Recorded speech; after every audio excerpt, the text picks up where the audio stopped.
প্রিয় শ্রোতা বন্ধুরা, আপনারা শুনছিলেন সাদাত হোসেনের লেখা উপন্যাস শঙ্খচূড়। আজ অষ্টম পর্ব। গল্প পাঠে আমি আদর আছি আপনাদের সঙ্গে। অরুণাদিত্যের বিষয়ে মুখ খুললেন না অক্ষয়াদিত্য। কারণ তিনি জানেন তার এবং তার পরিবারের বেঁচে থাকার এই একটিমাত্র উপায়ই এখন অবশিষ্ট আছে। যে মুহূর্তে তিনি অরুণাদিত্য সম্পর্কে মুখ খুলবেন, ঠিক সেই মুহূর্তেই অন্নপূর্ণা দেবী তাকে হত্যা করবেন। ফলে সম্ভাব্য সকল উপায় অবলম্বন করার পরও তিনি চুপ করেই রইলেন। প্রথমে তাকে ভয় দেখানো হলো, তারপর ভালো আচরণ করা হলো, তারপর বোঝানো হলো, এমনকি ভয়ঙ্কর পরিণতির হুমকিও দেওয়া হলো। কিন্তু অক্ষয়াদিত্য অনড়, যেন কোনো কিছুর কাছেই তিনি আত্মসমর্পণ করবেন না। দেবসিংহ একথা জানালো অন্নপূর্ণা দেবীকে। অন্নপূর্ণা দেবী আগেই খুব কঠোর কোনো উপায় অবলম্বন করতে চাইলেন না। কারণ তিনি জানেন অরুণাদিত্যের বিষয়টি তার কাছে কতটা গুরুত্বপূর্ণ ও সংবেদনশীল। ফলে তিনি নিজে তাকে বোঝানোর চেষ্টা করলেন, সম্ভাব্য সকল ধরনের ছাড় দেওয়ার কথা বললেন। এমনকি এই যে এত এত ষড়যন্ত্র, এত হত্যা, রাজসিংহাসন উদ্ধারের গভীর গোপন ইচ্ছা এবং এই সকল অপরাধও ক্ষমা করার প্রলোভন তিনি দেখালেন। কিন্তু অক্ষয়াদিত্য জানেন অরুণাদিত্যের বিষয়ে মুখ খোলা মাত্রই তার মৃত্যু অবধারিত।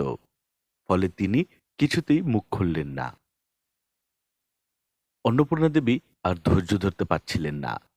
সময় দ্রুত ফুরিয়ে যাচ্ছে। প্রজারা জানার আগেই অরুণাদিত্যকে খুঁজে বের করতে হবে। কিন্তু তিনি এখনো নিশ্চিত নন অরুণাদিত্যের ভাগ্যে আসলে কি ঘটেছে। সে কি বেঁচে আছে, না তাকে হত্যা করা হয়েছে? আর বেঁচে থাকলে কোথায় আছে সে? শেষ অবধি আর ধৈর্য কুলাল না অন্নপূর্ণা দেবীর। অমানসিক অত্যাচার করা হলো অক্ষয়াদিত্যকে। দিনরাত জাগিয়ে রাখা হলো তাকে। হাতের নখ উপড়ে ফেলা হলো। প্রচণ্ড আঘাতে রক্তাক্ত করে ফেলা হলো পুরো শরীর। কিন্তু তাতেও লাভ হলো না। দাঁতে দাঁত চেপে সকল কষ্টই সহ্য করলেন অক্ষয়াদিত্য। এক মুহূর্তের জন্য মুখ খুললেন না, বরং তার যন্ত্রণাক্লিষ্ট শরীর ও মনে যেন ক্রমশই জেগে উঠতে থাকল প্রবল এক প্রতিজ্ঞা। সেই প্রতিজ্ঞা যেন তাকে আরো দৃঢ় করে তুলতে লাগল। তিনি কিছুতেই কিছু বলবেন না, বললেনও না। বিষয়টি অন্নপূর্ণা দেবীকে আরো অস্থির ও বেপরোয়া করে তুলতে লাগল, একই সঙ্গে ভীতও। তার হঠাৎ মনে হলো অক্ষয়াদিত্য কোনো কিছুর জন্য অপেক্ষা করছেন। ফলে যে কোনো উপায়ে সময়ক্ষেপণ করতে চাইছেন তিনি। কিন্তু কিসের অপেক্ষা? সামনে কি আরো ভয়ানক কোনো দুঃসংবাদ অপেক্ষা করছে তার জন্য? কিংবা আরো খারাপ কোনো সময়? অক্ষয়াদিত্য তার বিরুদ্ধে আর কি কি ষড়যন্ত্রের বীজ বুনে রেখেছেন? সেই বীজ কি তবে তার অগোচরেই বহুদূর গভীর অবধি শিকড় গজিয়েছে, বেড়ে উঠেছে মাটির উপরও, তারপর ডালপালা ছড়িয়েছে আকাশে? অথচ এতদিনে তিনি তার কিছুই দেখতে পাননি, বুঝতেও পারেননি কিছু। নিজের উপরই নিজের প্রচণ্ড রাগ হতে লাগলো অন্নপূর্ণা দেবীর। এতটা উদাসীন তিনি কি করে হলেন? অথচ অক্ষয়াদিত্য যখন সেনাপতি হতে চাইলেন, তখনই তিনি তার অমত জানিয়েছিলেন। কিন্তু বিজয়াদিত্য তাকে বুঝিয়ে রাজি করিয়েছিলেন। তার যুক্তি অবশ্য অন্নপূর্ণা দেবীর পছন্দ হয়েছিল। এর অবশ্য কারণও ছিল। সিংহাসনের প্রতি অক্ষয়াদিত্যের ন্যায্য দাবি নিয়ে রাজমহলের ভেতরে বাইরে এক ধরনের ফিসফিসানি, অসন্তোষ বিজয়াদিত্য টের পেতেন। ফলে তিনি ভাবলেন, অক্ষয় যদি সেনাপতি হয় তাহলে এই অসন্তোষ হয়তো চিরতরে দূর হয়ে যাবে। সকলেই ভাববে অক্ষয় নিজেই তো বিজয়াদিত্যের অনুগত্য মেনে নিয়েছেন এবং তা আনন্দ চিত্তেই। ফলে তিনি তার সঙ্গে মিলেই রাজ্যের সেবায় নিয়োজিত হয়েছেন। তাদের মধ্যে কোনো সমস্যা বা সংকট থাকলে তো একসঙ্গে কাজ করার কথা না। এমনকি রাজ্যের এমন একটি গুরুত্বপূর্ণ এবং একই সঙ্গে সংবেদনশীল পদও অক্ষয়ের পাওয়ার কথা নয়। অন্নপূর্ণা দেবী অবশ্য তারপরও সতর্কই ছিলেন। বিজয়াদিত্যকে বলেও ছিলেন যাতে অক্ষয়কে কোনোভাবেই কোনো ক্ষমতা কিংবা স্বাধীনতা না দেওয়া হয়। তা দেওয়াও হয়নি। কিন্তু বছরের পর বছর রাজ্য ক্ষমতার প্রতি অক্ষয়ের নির্মোহ নির্লোভ আচরণ ও বিজয়াদিত্যের প্রতি নিঃস্বার্থ নির্ভেজাল নিবেদন দেখে যেন তিনি অবচেতনেই আশ্বস্ত হতে শুরু করেছিলেন। ফলে তার প্রথম দিককার সেই সতর্কতাতেও যেন ক্রমশ একটা শিথিলতা তৈরি হয়েছিল। যদিও বিজয়াদিত্যের অসুস্থতা বৃদ্ধির পর খানিক স্বাধীন হয়ে উঠতে পেরেছিলেন অক্ষয়াদিত্য। স্বাধীনতার সেই সময়টুকু খুব বেশি না হলেও রাজ্যের অজস্র সম্ভাব্য শত্রুর সঙ্গে আতাত করার সুযোগ তার ছিল। সুযোগ ছিল সাধারণ প্রজাদের একটি অংশকে আবার নতুন করে তার পিতার ইতিহাস স্মরণ করিয়ে দিয়ে বর্তমান রাজার বিরুদ্ধে অসন্তোষ তৈরি করারও। এমনকি অক্ষয়াদিত্যের পরিবারের প্রতি আনুগত্যের কারণে যে সকল সভাসদকে পূর্বে বহিষ্কার করা হয়েছিল তাদেরও ঐক্যবদ্ধ করার সুযোগ ছিল।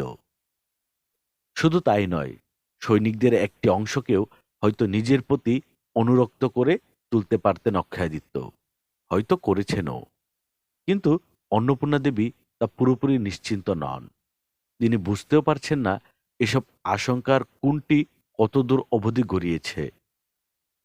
তবে যে দক্ষতায় গজেন্দ্রগড়ের ষড়যন্ত্র অক্ষয় করেছেন তাতে তাকে আর সহজভাবে নেবার সুযোগ নেই। ফলে তড়িঘড়ি করে নিজের অতি বিশ্বস্ত প্রহরীদেরই কেবল রাজবাড়ির প্রহরায় নিযুক্ত করলেন অন্নপূর্ণা দেবী। সঙ্গে সৃজিতা ও নিজের মহলের নিরাপত্তাও জোরদার করলেন। সত্যেন্দ্রমোহন দেবসিংহ ও বিষ্ণুদেবের নেতৃত্বে বিশ্বস্ত সৈনিকদের দিয়ে সার্বক্ষণিক সতর্ক পাহারার ব্যবস্থা করলেন। ঘটনার সপ্তম দিনে এসে অন্নপূর্ণা দেবী আর কিছুই নিজেকে সংযত রাখতে পারলেন না। যেন তার ধৈর্যের সব বাঁধ একসঙ্গে ভেঙে গেল। তিনি চূড়ান্ত নৃশংসতা প্রদর্শনের সিদ্ধান্ত নিলেন। এর অবশ্য কারণও আছে। তিনি এতদিনে বুঝে গেছেন যে অরুণাদিত্য সম্পর্কে কিছুতেই মুখ খুলবেন না অক্ষয়াদিত্য। কিন্তু বিষয়টি জানা তার জন্য অত্যন্ত জরুরি। তাছাড়া এই বিষয়টি সম্পর্কে নিশ্চিত না হওয়া অবধি অন্য বিষয়গুলো অনুসন্ধানেও মনোযোগী হতে পারছেন না তিনি। অথচ অক্ষয়াদিত্যের ষড়যন্ত্রের গভীরতা ও বিস্তৃতি সম্পর্কে যত দ্রুত সম্ভব অনুসন্ধান প্রয়োজন। তবে সবকিছুর আগে অরুণের বিষয়ে নিশ্চিত হতে চান অন্নপূর্ণা। ফলে আর কোনো উপায় না দেখে শেষ পর্যন্ত সবচেয়ে জঘন্য উপায়টি তিনি বেছে নিলেন। সেদিন গভীর রাতে শৃঙ্খলিত অক্ষয়াদিত্যকে হাজির করা হলো রাজবাড়ির পেছনের জমকূপের সামনে। অন্নপূর্ণা দেবী আবছা আলোয় সতর্ক দেহরক্ষী বেষ্টিত অবস্থায় দাঁড়িয়েছিলেন দূরে। অক্ষয়াদিত্যের হাত ও পায়ে বেড়ি বাঁধা। সেই বেড়ির ভারী শিকলের শব্দে তিনি ঘুরে তাকালেন। এ কয়দিনেই পুরোপুরি বিধ্বস্ত হয়ে গেছেন অক্ষয়। তার শরীর জুড়ে অসংখ্য ক্ষত। পরনের ছিন্ন বস্ত্রে রক্ত ও ঘামের দাগ লেগে আছে। অন্নপূর্ণা দেবী ধীর পায়ে অক্ষয়ের সামনে এসে দাঁড়ালেন। তারপর বললেন, যথেষ্ট হয়েছে। আমার মনে হয় না এই অর্থহীন গোলকধাঁধার খেলার আর প্রয়োজন আছে। আজই এর নিষ্পত্তি ঘটুক। অক্ষয়াদিত্য দ্বিধাদ্বন্দ্বিত চোখে তাকালেন। ঘটনার কিছুই তিনি বুঝতে পারছেন না। অন্নপূর্ণা দেবী বললেন, এতটা নৃশংস আমি হতে চাইনি অক্ষয়, কিন্তু তুমি আমায় বাধ্য করছ। নিরুপায় হয়ে কাজটা আমায় করতে হচ্ছে।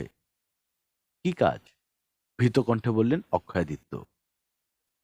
তুমি যদি অরুণাদিত্যের খবর না দাও তাহলে আমি তোমার সন্তানদের তোমার সামনেই জীবন্ত অবস্থায় এই জমকূপে নিক্ষেপ করব।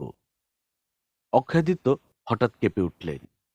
অন্নপূর্ণা দেবী সম্পর্কে তার ধারণা রয়েছে, কিন্তু তিনি যে তার শিশু সন্তানদের নিয়ে এমন নৃশংস চিন্তা করতে পারেন এটি তার দূরতম কল্পনাও ছিল না। অন্নপূর্ণা দেবী বললেন, আমার কাছে জগতের সবচেয়ে মূল্যবান হচ্ছে আমার রক্ত, আর অরুণাদিত্য আমার রক্তের সবচেয়ে উৎকৃষ্ট উদাহরণ। সেই হবে চন্দ্রগড় রাজ্যের ইতিহাসের শ্রেষ্ঠ রাজা। দিগ্বিজয়ী বীর হবে সে। সুতরাং তার সামান্য ক্ষতিও আমি মেনে নেব না। তাকে রক্ষায় পৃথিবীর সবচেয়ে নিকৃষ্ট মানুষ হতেও আমার আপত্তি নেই। অক্ষয়াদিত্য কি করবেন বুঝতে পারছেন না। তার এখনো বিশ্বাস অন্নপূর্ণা দেবী এমন কিছুই করবেন না যা তিনি বলছেন। তিনি মূলত তাকে ভয় দেখাতে চাইছেন, ভয় দেখিয়ে কথা আদায় করতে চাইছেন। কিন্তু তার ভুল ভাঙল কিছুক্ষণের মধ্যেই। হঠাৎই কান্নার শব্দে পেছন ফিরে তাকালেন অক্ষয়াদিত্য। সেখানে তার স্ত্রী কণিকা ও 2 সন্তান। তীব্র আতঙ্কে তাদের মুখ পাষণ্ডবর্ণ হয়ে আছে। পরস্পরকে জড়াজড়ি করে ধরে কাঁদছে তারা।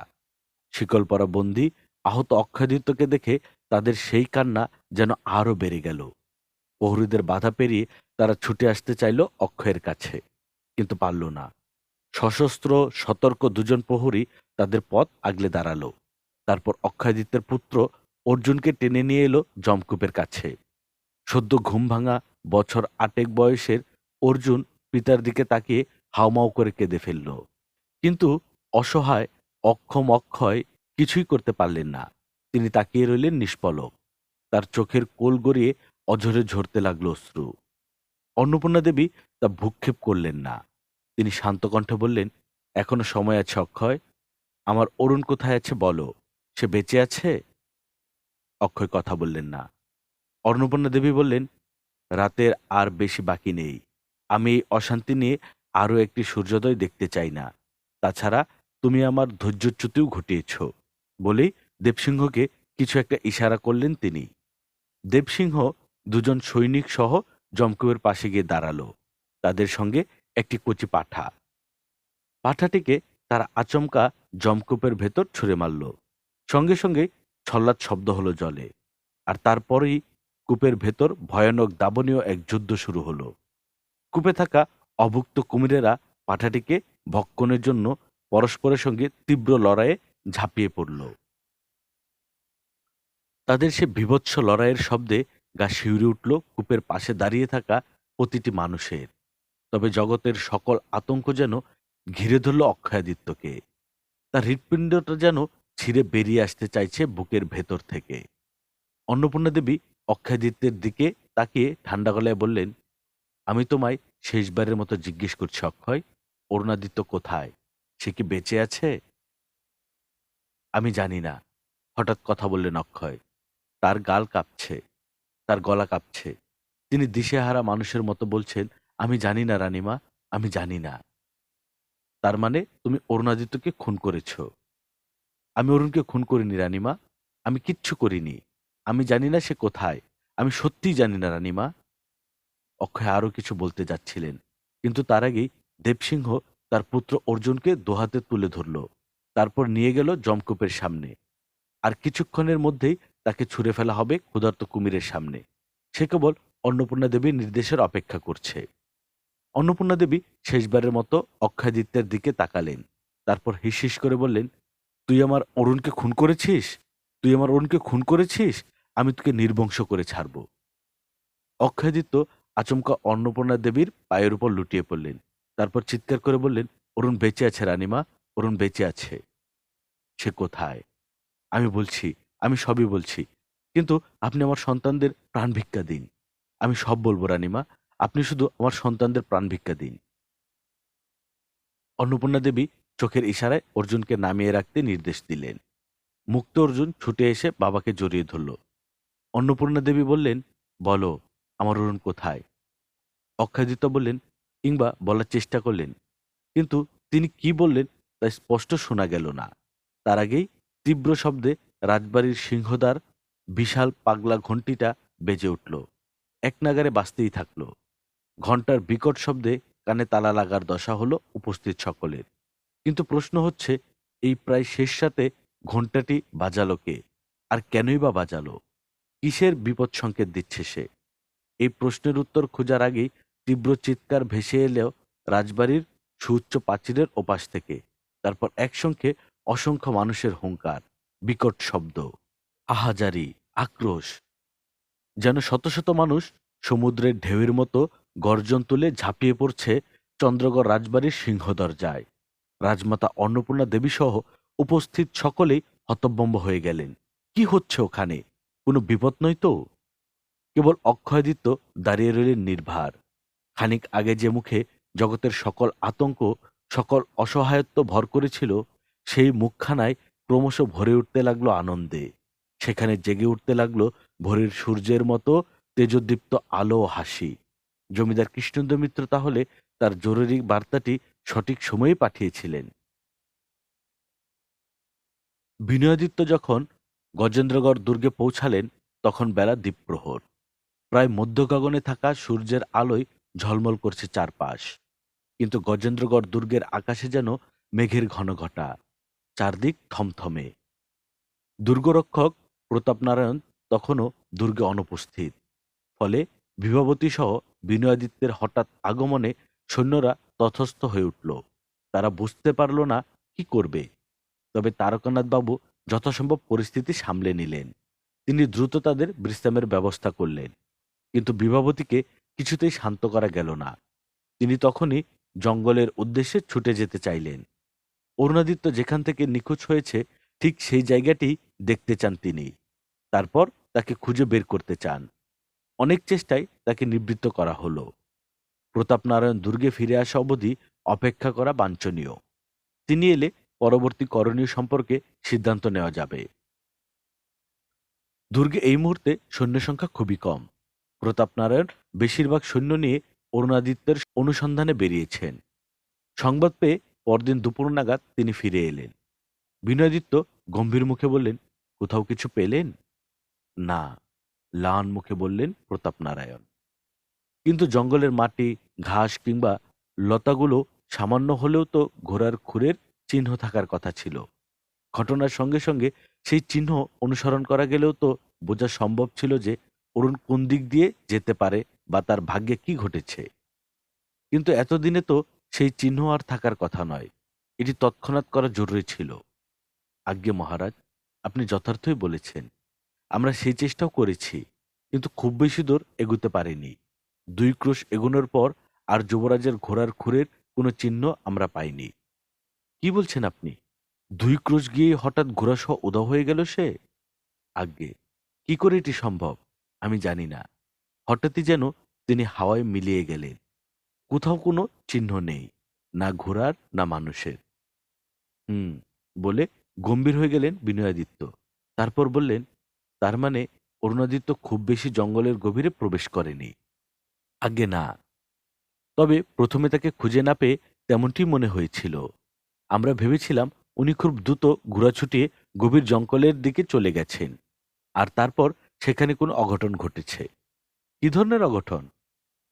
এই প্রশ্নে প্রতাপনারায়ণ চুপ করে রইলেন, যেন তিনি সেই অঘটনের কথা মুখ ফুটে বলতে চাইছেন না। বিনয়াদিত্য বললেন, আপনি কি বলতে চাইছেন যে অরুণাদিত্যকে বাঘে ধরে নিয়ে গেছে?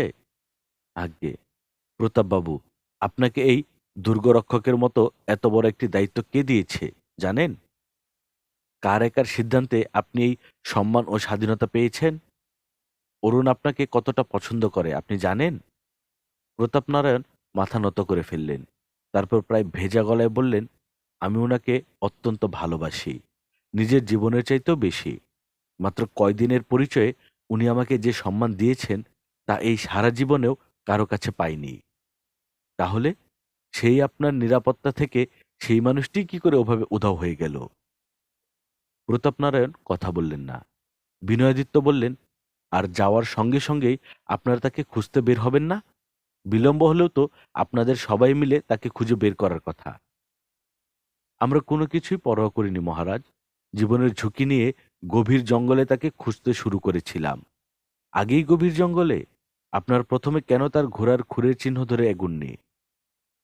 আসলে বেশ কিছুক্ষণ কেটে যাওয়ার পরও আমরা বুঝতে পারছিলাম না যে তিনি উধাও হয়ে গেছেন। আমরা বরং তার ফিরে আসার অপেক্ষা করছিলাম। কিন্তু কিছুক্ষণ যেতেই হঠাৎ মনে হলো তিনি এখনো ফিরছেন না কেন। বিষয়টি আমাদের সবাইকে খুব বিচলিত করে ফেলে।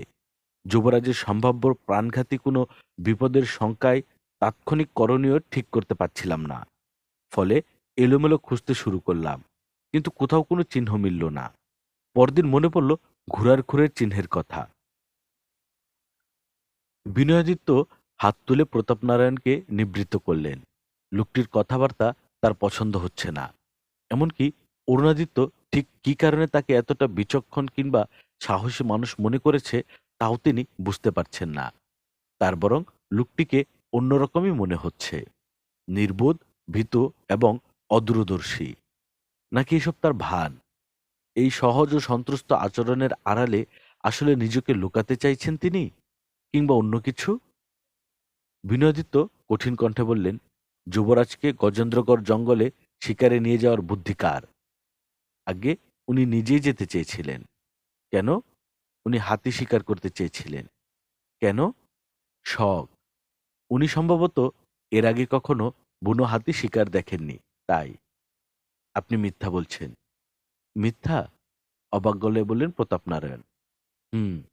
আমায় বার্তাবাহকেরা জানিয়েছে যে অরুণ ঘোড়ার পিঠ থেকে তীর ছুঁড়ে ছুটন্ত হরিণ শিকার করতে চেয়েছিল। আজ্ঞে, সেটিও ঠিক, ঢোক গিলে বললেন প্রতাপনারায়ণ। কিন্তু এটি তার নিজের গোপন ইচ্ছা ছিল।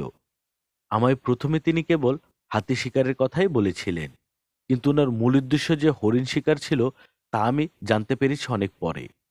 সে হরিণ শিকারের কথা আপনার কাছে লুকিয়েছিল কেন? আজ্ঞে, আমি ওনাকে ঘোড়ার পিঠ থেকে তীর ছুঁড়ে চলন্ত লক্ষ্যবস্তু শিকার করার বিষয়ে কিছু প্রশিক্ষণ দিয়েছিলাম। উনি সম্ভবত সেটি বাস্তবে প্রয়োগ করে দেখতে চাইছিলেন, মানে যুদ্ধক্ষেত্র হলে কেমন হতে পারত। আর এই কারণেই আগে থেকে আমায় জানায়নি। হয়তো জঙ্গলে ওভাবে হরিণ শিকার করে আমায় হঠাৎ চমকে দিতে চেয়েছিলেন। কিন্তু আর মাত্র ২০ দিন পর যুবরাজের রাজ্যাভিষেক। সে চন্দ্রগড়ের সিংহাসনে আরোহণ করবে। এমন একটি গুরুত্বপূর্ণ সময়ের আগে আপনি কি করে তাকে এমন ঝুঁকিপূর্ণ একটি জঙ্গলে শিকারে নিয়ে গেলেন? প্রতাপনারায়ণ জবাব দিলেন না। বিনোদিত্য বললেন, আর যদি সে নিজের ইচ্ছাতেই গিয়ে থাকে, তাহলেও তার নিরাপত্তা নিশ্চিন্ত করার দায়িত্ব কার ছিল? আজ্ঞে আমার। তাহলে আপনি কি করেছেন? কতটুকু সতর্ক আপনি ছিলেন যে যুবরাজ সকলের চোখের সামনে থেকে চলে গেল? সে সময় আপনি কোনো সিদ্ধান্তই নিতে পারেননি। আর এখন বলছেন আপনি হঠাৎ বুঝতে পারেননি। প্রতাপনারায়ণ কথা বললেন না। বিনয়াদিত্য অনেকগুলো বিষয় মাথা থেকে তাড়াতে পারছেন না। অরুণাদিত্যের পরিণতি যদি খারাপ কিছু হয়ে থাকে, তবে তা নিশ্চিত করেই চন্দ্রগড় রাজপরিবারের জন্য ভয়ানক এক অশনি সংকেত। অন্নপূর্ণা দেবী ঠিকই বলেছেন, এর চেয়ে ভয়াল ক্রান্তিকাল আর আসেনি এই পরিবারে, এবং এই সময়ে বিনয়াদিত্যকেও দায়িত্বশীল হতে হবে। প্রয়োজনে কঠিন হয়ে উঠতে হবে তাকে।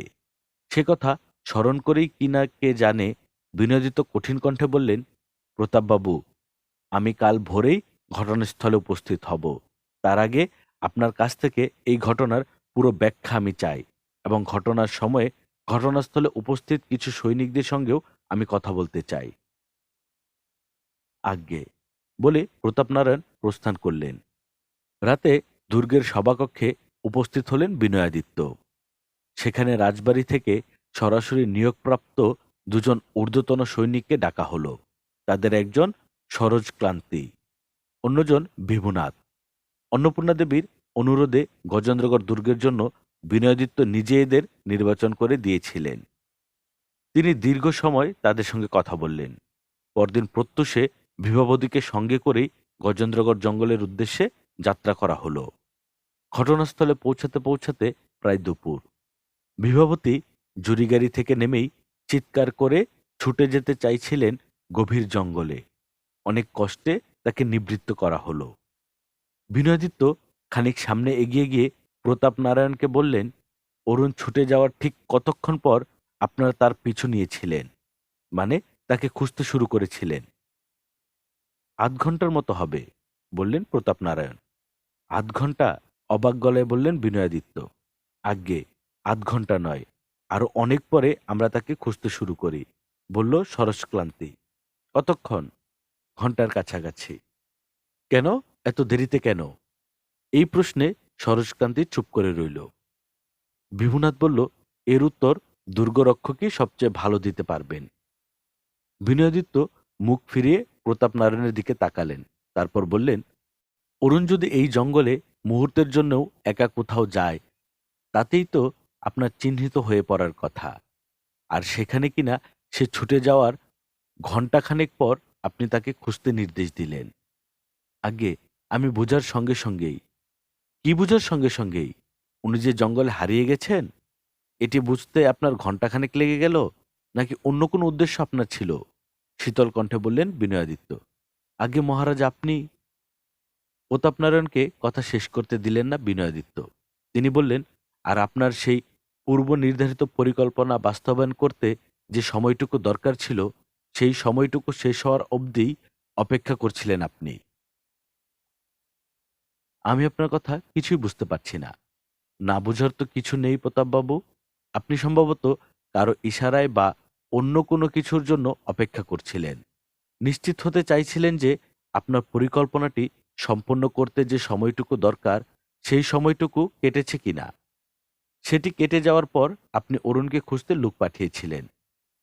আপনি ততক্ষণে নিশ্চিত হয়েছিলেন যে এরপর খুঁজলে আর তাকে পাওয়া যাবে না। বিনয়াদিত্যের এই কথায় প্রতাপ নারায়ণ যেন কুঁকড়ে গেলেন।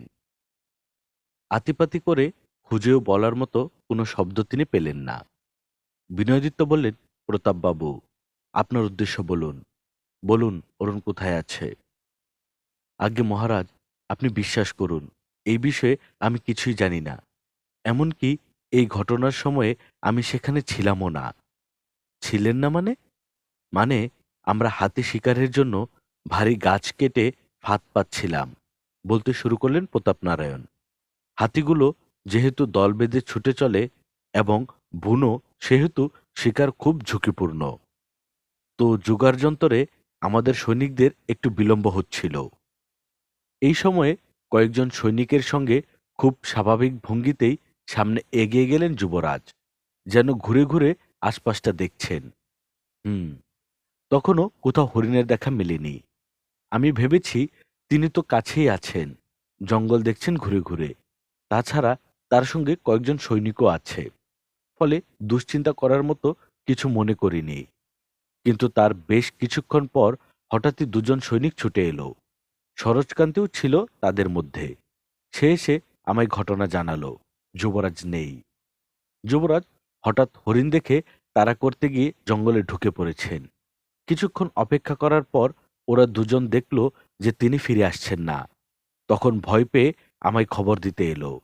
আমি সঙ্গে সঙ্গে ঘটনাস্থলে গেলাম। সব দেখে শুনে বিষয়টি বুঝতে খানিক সময় লেগে গেল আমার।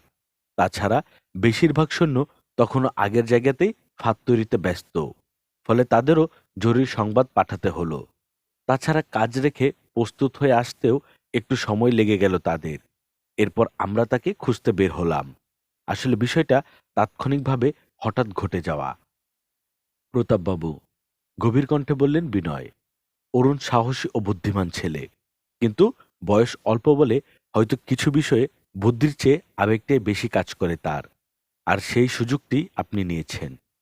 আমি আমি এমন কিছু। আপনি হয়তো কোনোভাবে ওকে মুগ্ধ করে ফেলেছিলেন, আর সেও বোকার মতো মাত্র কয়েকদিনের পরিচয় আপনার মতো অযোগ্য একজন লোককে এত বড় একটি দায়িত্ব দিল। আর কেউ হলে এটি করত বলে আপনার মনে হয়? প্রতাপনারায়ণ এই প্রশ্নের জবাব দিলেন না। বিনয়দিত্য বললেন, তাহলে ভাবুন কতটা বিশ্বাস সে আপনাকে করত, অথচ সেটি বুঝতে পেরেই হয়তো কোনো নির্দিষ্ট উদ্দেশ্যে সুযোগটা আপনি নিয়েছেন। উদ্দেশ্য? কিসের উদ্দেশ্য? কিসের সুযোগ? বিনয়াদিত্য এই প্রশ্নের উত্তর দিলেন না। তিনি যতটা সম্ভব ঘটনাস্থলের আশেপাশে আরো কিছুক্ষণ তীক্ষ্ণ দৃষ্টিতে খোঁজার চেষ্টা করলেন, যদি সামান্য কোনো চিহ্নও মিলে যায়। কিন্তু তেমন কিছুই পাওয়া গেল না। তিনি দুর্গে ফিরে এলেন পরদিন সন্ধ্যায়। কিন্তু এই পুরোটা সময় জুড়েই তার কেবল অরুণাদিত্যের সেই কথাটি মনে পড়তে লাগল। বিশ্বাস মূলত একটি অবিশ্বাসযোগ্য বিষয়। তাই বিশ্বাসের মতো অবিশ্বাসযোগ্য একটি বিষয়ে যত কম বিশ্বাস রাখা যায় তত ভালো। দুর্গে ফিরেই বিনয়াদিত্য প্রথম যে কাজটি করলেন তা হল প্রতাপনারায়ণকে দুর্গ প্রধানের পদ থেকে অব্যাহতি দিলেন। তার পরবর্তীতে গজেন্দ্রগড় দুর্গরক্ষক দায়িত্ব পেল সরোজকান্তি। তার প্রধান সহযোগী করা হল ভীমনাথকে। সেদিনই শেষ সাথে বিনয়াদিত্য আরও একটি কাজ করলেন। তিনি প্রতাপ নারায়ণকে বন্দী করার নির্দেশ দিলেন। গজেন্দ্রগড় দুর্গের ভূগর্ভস্থ কারাগারে অভ্যন্তরীণ করা হলো তাকে। পরদিন সকালে গজেন্দ্রগড় দুর্গে একটি মেয়ে এসে উপস্থিত হলো। মেয়েটির নাম পুষ্পলতা। সে তার স্বামী অরুণাদিত্যের নিখোঁজ হওয়ার সংবাদ শুনতে পেয়েছে, আর শোনার সঙ্গে সঙ্গে ভয়ানক অস্থির হয়ে পড়েছে সে। বার কয়েক মূর্ছাও গেছে, এমনকি জলখাবারও মুখে তুলছে না। ফলে তার বাবা জমিদার ইন্দ্রনারায়ণ স্বয়ং তাকে নিয়ে এসেছেন গজেন্দ্রগড় দুর্গে। কিন্তু সেখানে পৌঁছেই আরও একটি দুঃসংবাদ শুনতে পেলেন তারা। দুর্গরক্ষক প্রতাপনারায়ণকে বন্দী করা হয়েছে। অরুণাদিত্যের অন্তর্ধান ষড়যন্ত্রে সন্দেহ করা হচ্ছে তাকে।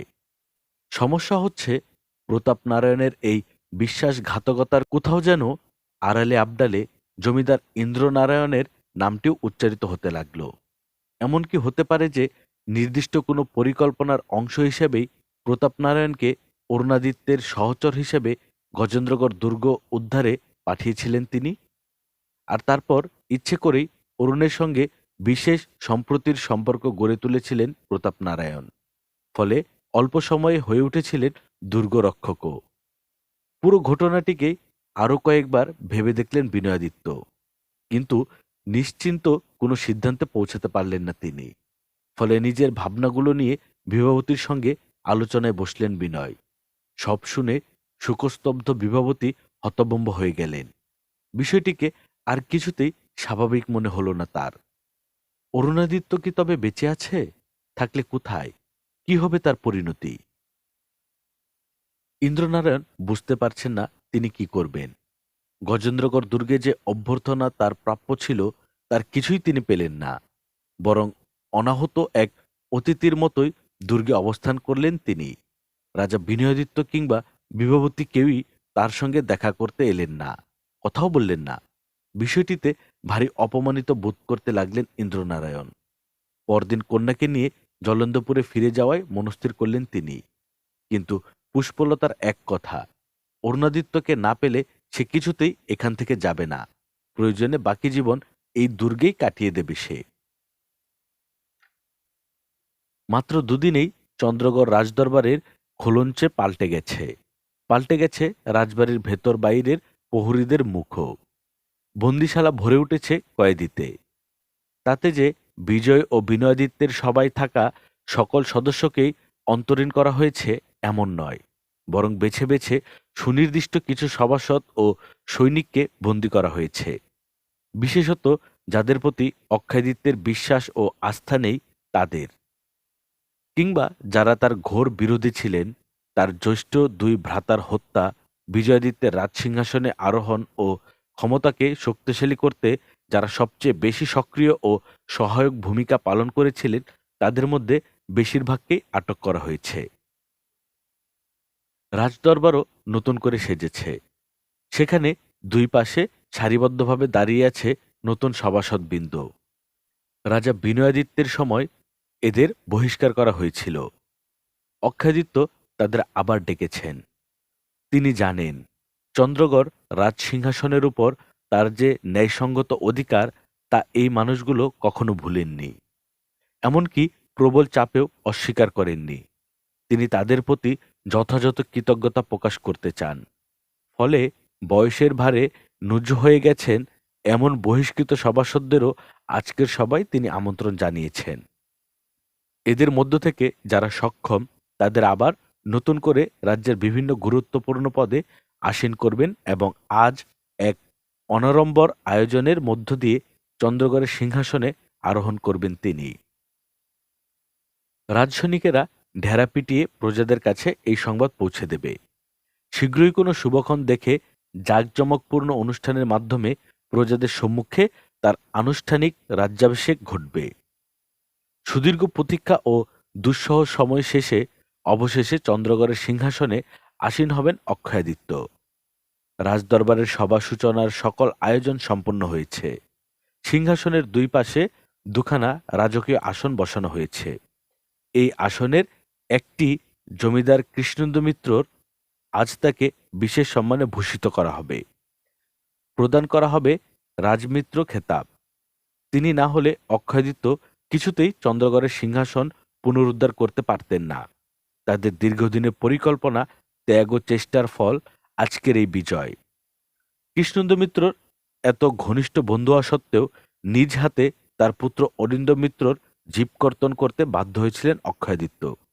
কথাটি যে কৃষ্ণেন্দু মিত্র ভুলে গেছেন তা নয়, কিন্তু তিনি জানেন অক্ষয়াদিত্য তখন নিরুপায় ছিলেন। বরং তখন যদি তিনি এটি না করতেন তাহলে আজ হয়তো এই বিজয় এসে তাদের হাতে ধরা দিত না। কিন্তু তারপরও পুত্র অরিন্দমের নির্বাক মুখ ও ক্রমশ হিংস্র হয়ে ওঠা চোখের দিকে তিনি তাকাতে পারেন না। কৃষ্ণেন্দু মিত্র জানেন না এর শোধ তিনি কিভাবে নেবেন, কিভাবে অন্নপূর্ণা দেবী তার এই অপূরণীয় ক্ষতির মাসুল দেবেন। অক্ষয়দিত্যের সঙ্গে তার এই দীর্ঘদিনের বন্ধুত্ব সঙ্গত কারণেই ছিল গোপন, কিন্তু আজ এই বিশেষ দিনে তাদের সেই বন্ধুত্ব সবচেয়ে সাড়ম্বরে প্রকাশ করা হবে। প্রশ্ন হচ্ছে, রাজসিংহাসনের পাশে অন্য আসনটি কার? দরবার কক্ষবর্তী সভাসদ, রাজপ্রহরী এবং জমিদার কৃষ্ণেন্দু মিত্র থেকে শুরু করে সকলের মনেই এই একই প্রশ্ন। তাছাড়া অনুষ্ঠান শুরুর সকল আয়োজন সম্পন্ন করার পরও কিসের অপেক্ষায় দাঁড়িয়ে আছেন সবাই? এমনকি নতুন রাজা অক্ষয়াদিত্য দরবার কক্ষে এসে উপস্থিত হয়েছেন, কিন্তু আসন গ্রহণ না করে তিনি দাঁড়িয়ে আছেন সিংহাসনের সামনের বেদিতে এবং কিছুক্ষণ পর পর দরজার দিকে তাকাচ্ছেন, যেন বিশেষ কারো অপেক্ষায় প্রহর গুনছেন তিনি। তাদের অপেক্ষার অবসান ঘটল আরও বেশ কিছুক্ষণ পর। অক্ষয়াদিত্যের মাতা চিত্রলেখা দেবী রাজদরবারে প্রবেশ করলেন, তবে শারীরিকভাবে অসুস্থ থাকায় একটি বিশেষ আসনে তাকে বয়ে আনতে হয়েছে। দীর্ঘদিনের জরা ব্যাধিতে এখন আর নিজের পায়ে ভর দিয়ে সোজা হয়ে দাঁড়াতে পারেন না তিনি, বরং দুঃসহ দুর্যোগের জীবন, স্বামী ও 2 সন্তানের মৃত্যু এবং কনিষ্ঠ পুত্র অক্ষয়ের বিপৎসকুল জীবনের দুশ্চিন্তা তাকে শারীরিক ও মানসিকভাবে পর্যদস্ত করে রেখেছিল। ফলে জীবনের দীর্ঘ একটি সময় তিনি কাটিয়েছেন গৃহ ও শয্যাবন্দী হয়ে। তবে এই সময়টিতে একাগ্রচিত্তে ভাবনার অফুরন্ত সময়ও তিনি পেয়েছেন। সেই সময় ও ভাবনায় হয়তো নিজের অগোচরে তাকে ভেতরে ভেতরে করে তুলেছিল দুর্দমনীয় এক মানুষ। সেই মানুষটি সকলের চোখের সামনে অক্ষম, অকেজো হিসেবে প্রমাণিত হয়ে গিয়েছিলেন। সেই মানুষটিই যেন আবার আড়ালে আবডালে ক্রমশ হয়ে উঠেছিলেন প্রবল ক্ষুরধার এক মস্তিষ্ক।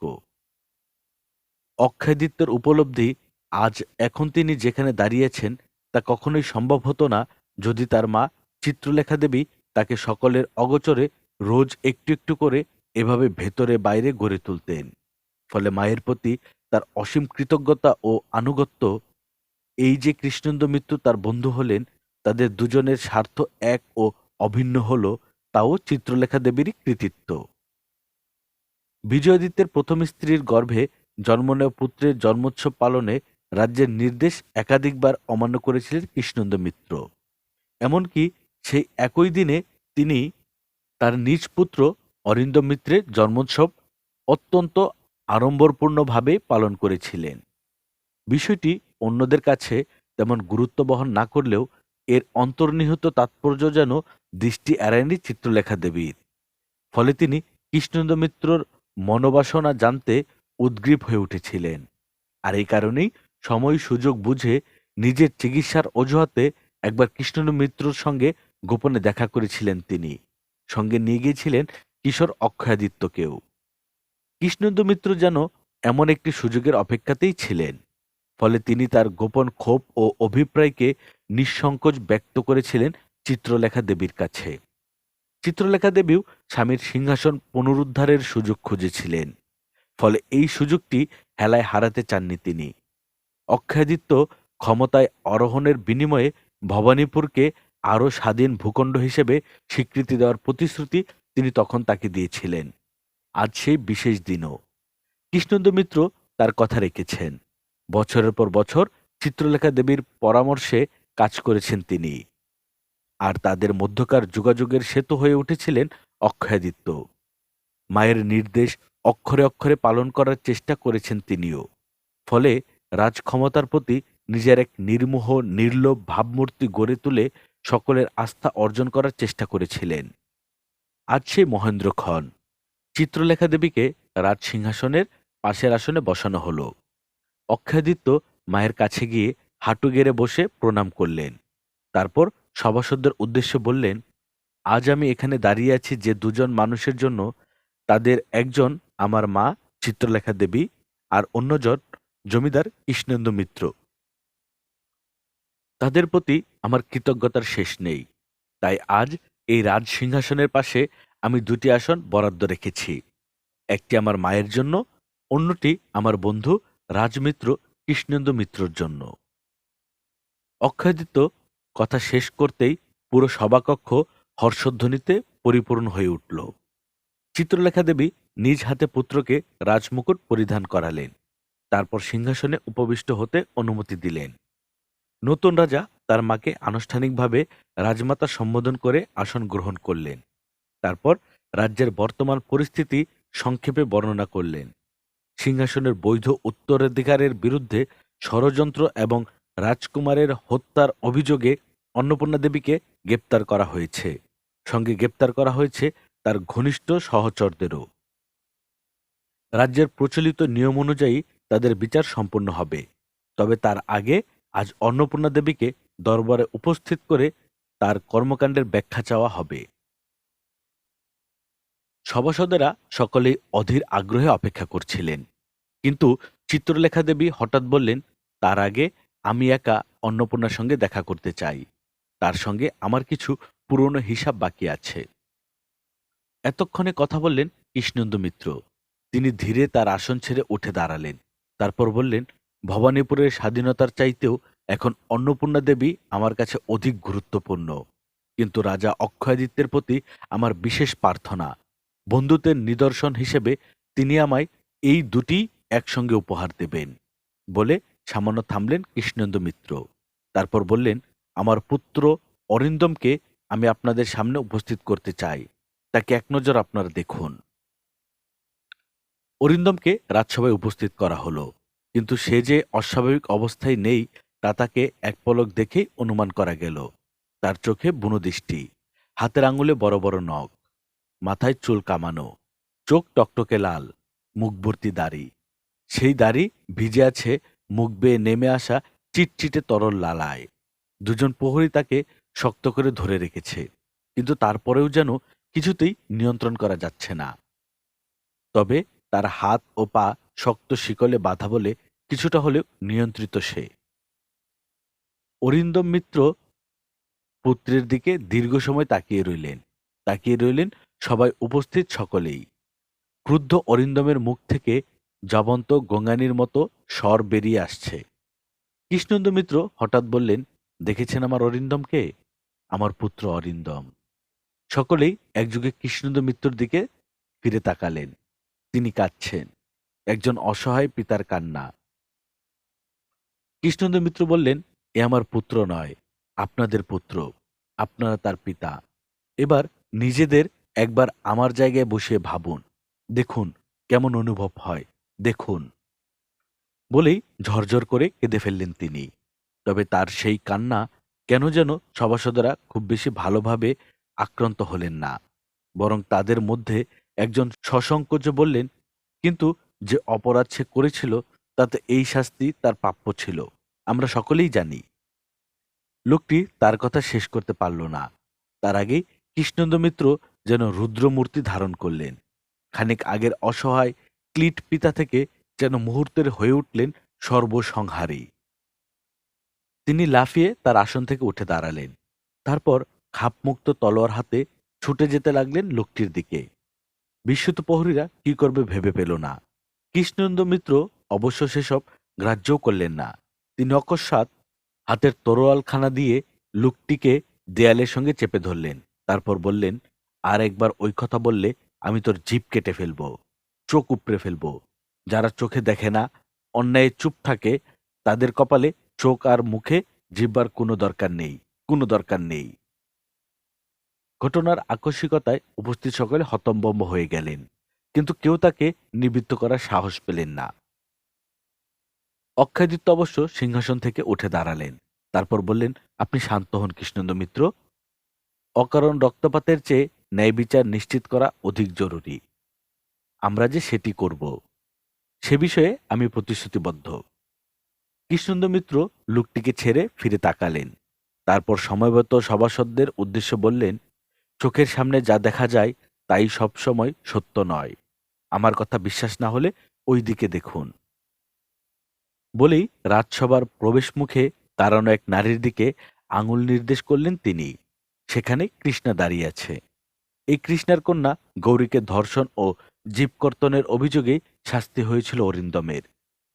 পরবর্তীকালে মা ও মেয়েকে জলন্দপুরের কাছে জায়গাও দিয়েছিলেন অন্নপূর্ণা দেবী। কিন্তু একই অবস্থা কৃষ্ণার, তার চোখ দুখানা কে উপড়ে ফেলেছে। সেই উপড়ে ফেলা চোখের কোটর দুটি যেন বীভৎস ভঙ্গিতে তাকিয়ে আছে। নৃশংস ওই দৃশ্য দেখে সকলেই আঁতকে উঠলেন। কি হয়েছে কৃষ্ণার? তার সেই হতভাগী কন্যা গৌরী বা কোথায়? তবে কৃষ্ণাকে দেখে সবচেয়ে বেশি অবাক হয়েছেন অক্ষয়াদিত্য। কারণ সেই ঘটনার কিছুদিন পরেই জলন্দপুরের বাড়ি থেকে হঠাৎ উধাও হয়ে গিয়েছিল কৃষ্ণা।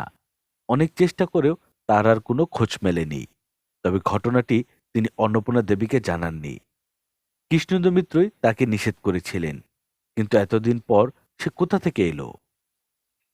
কৃষ্ণেন্দু মিত্র বললেন, আপনারা যে কিশোরী মেয়েটিকে কৃষ্ণার কন্যা বলে জেনে এসেছেন, সেই মেয়েটি আসলে কৃষ্ণার কেউ নয়, এবং মেয়েটি ধর্ষণের শিকারও হয়নি। ঘটনাটি পুরোপুরি সাজানো। কি বলছেন কৃষ্ণেন্দু মিত্র? উপস্থিত সকলেই যেন হঠাৎ নড়ে চড়ে বসলেন। এই কথা যদি সত্যি হয়, তাহলে এর চেয়ে বড় অন্যায় আর কিছু হতে পারে না। এত এত লোকের চোখের সামনে এমন করে সত্যিকে মিথ্যা আর মিথ্যাকে সত্যি বানিয়ে দিয়েছিলেন অন্নপূর্ণা দেবী। অথচ কেউ কিছুই দেখল না, বুঝল না। নাকি এসব সত্যি নয়, মিথ্যা বলছেন কৃষ্ণেন্দু মিত্র? এমন প্রশ্ন উচ্চারিত হওয়ার আগেই একজন প্রহরী কৃষ্ণাকে নিয়ে সভাকক্ষের অভ্যন্তরে প্রবেশ করল। অন্ধ কৃষ্ণা কাউকে দেখতে না পেলেও তার চারপাশে যে লোকজনের উপস্থিতি রয়েছে তা সে অনুমান করতে পারল। কৃষ্ণেন্দু মিত্র বললেন, এমনকি গৌরী নামের কিশোরী সেই মেয়েটির জীবকর্তনের যে ঘটনাও ঘটেছে, তাও আমার পুত্র অরিন্দম করেনি। বরং ঘটনার আগের রাতেই অন্নপূর্ণা দেবী নিজে উপস্থিত থেকে দেবসিংহ ও তার দাসী বিন্দুবালার মাধ্যমে কাজটি করেছেন। অথচ সেই অপরাধের শাস্তি হিসেবে আমার পুত্র অরিন্দমকে। নিজের কথা আর শেষ করতে পারলেন না কৃষ্ণেন্দু মিত্র। প্রবল কষ্ট ও ক্রোধ যেন একসঙ্গে জেঁকে ধরল তাকে। পুরো সভা মুহূর্তেই শোকাগ্রস্ত শাসনে পরিণত হল। তবে সেই নিস্তব্ধতাও অরিন্দমের ওই অক্ষম অক্রোশপূর্ণ জবান্ত গঙ্গানির মাধ্যমেই শোনা যাচ্ছিল। কিন্তু যে অরিন্দমকে দেখে এতক্ষণ সকলের চোখে ঘৃণা ও ভয় ফুটে উঠেছিল, সেই চোখগুলোতেই এখন যেন প্রবল বিষাদ ও সহানুভূতির ভর করেছে। কৃষ্ণেন্দু মিত্র বললেন, গৌরী নামের মেয়েটির পরিচয় কৃষ্ণাও জানে না, এমনকি এটি তার প্রকৃত নামও নয়। কৃষ্ণা তাকে কুড়িয়ে পাওয়ার পর নিজের ঘরে নিয়ে আসে, আর তার গৌর গোত্রবর্ণ দেখে নিজ থেকেই তাকে এই নামে ডাকতে শুরু করে। কিন্তু মেয়েটিকে কোথায় কিভাবে পেয়েছিল সে? প্রশ্ন করল কেউ একজন। এক গভীর রাতে নিজ কুটিরের বাইরে কারো কান্নার শব্দ শুনে ঘর থেকে বেরিয়ে আসে কৃষ্ণা, আর তারপর মেয়েটিকে দেখতে পায়। স্বল্প বসনে প্রবল শীতে কাঁপছিল সে। কৃষ্ণা তখন মেয়েটিকে ঘরে নিয়ে আসে, তার সঙ্গে কথা বলার চেষ্টা করে। কিন্তু মেয়েটি কানেও শুনত না, কথাও বলতে পারত না। ফলে সে কোথা থেকে এসেছে, কি তার পরিচয়, কিছুই জানতে পারেনি কৃষ্ণা। কবের ঘটনা এটি? এবার প্রশ্ন করলেন অক্ষয়াদিত্য। যুবরাজ অরুণাদিত্যের জন্মদিন এবং রাজকুমারী সৃজিতার সঙ্গে তার বিবাহের ঘোষণার অনুষ্ঠানের দিন কুড়ি আগে। গম্ভীর কণ্ঠে বললেন অক্ষয়াদিত্য। কিন্তু কৃষ্ণার এই অবস্থা কি করে হলো? এবার মৃদু হাসলেন কৃষ্ণেন্দু মিত্র। তারপর বললেন, কৃষ্ণার এই অবস্থা কে করেছে জানতে চান আপনারা? কে তার চোখ উপড়ে ফেলেছে? কে? যেন সমস্বরে চেঁচিয়ে উঠলেন সকল সভাসদ। গৌরী। গৌরী! যেন বিস্ময়ে ফেটে পড়ল পুরো সভাকক্ষ। যাকে আপনারা তার কন্যা বলে জানেন, সেই গৌরী। বলে একটু থামলেন কৃষ্ণেন্দু মিত্র। তারপর বললেন, এখান থেকে জলন্দপুরের বাড়িতে যাওয়ার পর এক গভীর রাতে হঠাৎ কৃষ্ণার ঘুম ভেঙে গেল। ঘুম ভেঙে সে দেখল বিছানার সঙ্গে তার হাত পা বাঁধা, আর গৌরী একখানা তীক্ষ্ণ ছোড়া হাতে তার শিয়রে বসে আছে।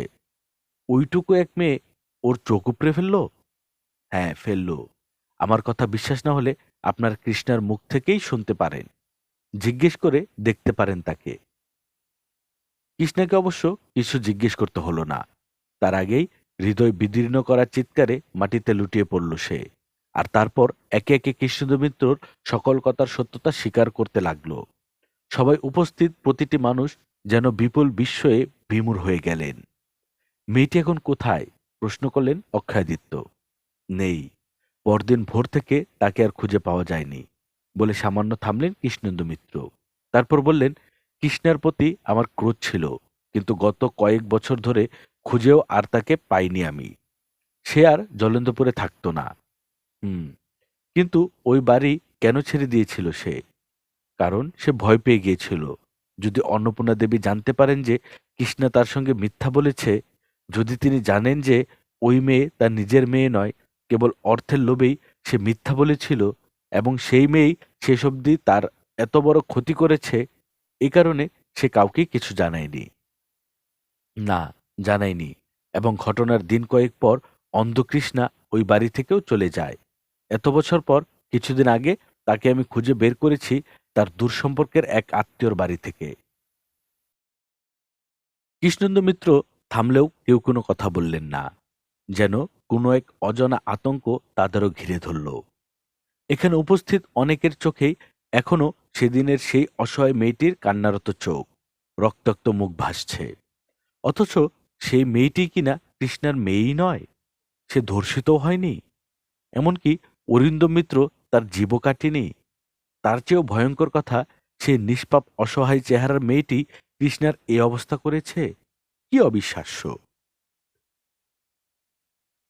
পুরো সভাকক্ষে পিনপতন নীরবতা নেমে এলো। সেই নীরবতা ভেঙে কৃষ্ণেন্দু মিত্র বললেন, আমার পুত্র অরিন্দম যে নির্দোষ, এই বিষয়ে আপনাদের কারো মধ্যে আর কোনো সংশয় আছে? সকলে সমস্বরে বললেন, না। কৃষ্ণেন্দু মিত্র বললেন, তাহলে আপনারাই বলুন, এই জঘন্য নৃশংস অপরাধে কি শাস্তি হতে পারে অন্নপূর্ণা দেবীর? এই কথায় সভাকক্ষ আবার নীরব হয়ে রইল। কৃষ্ণেন্দু মিত্র কেটে গেল দীর্ঘ সময়। তারপর রক্ত হিম করা এক কণ্ঠে কথা বলে উঠলেন কৃষ্ণেন্দু মিত্র। তিনি সাপের মতো হিস হিস কণ্ঠে বললেন, আপনারা নন, অন্নপূর্ণা দেবীর শাস্তি নির্ধারণ করব আমি, কেবল আমি। এমন শাস্তি আমি তাকে দেব যে তাতে তার সারা জীবনের সকল পাপের প্রায়শ্চিত্ত হয়ে যাবে। বলেই পুত্র অরিন্দমের সামনে গিয়ে দাঁড়ালেন তিনি। তারপর তাকে জড়িয়ে ধরলেন দুহাতে।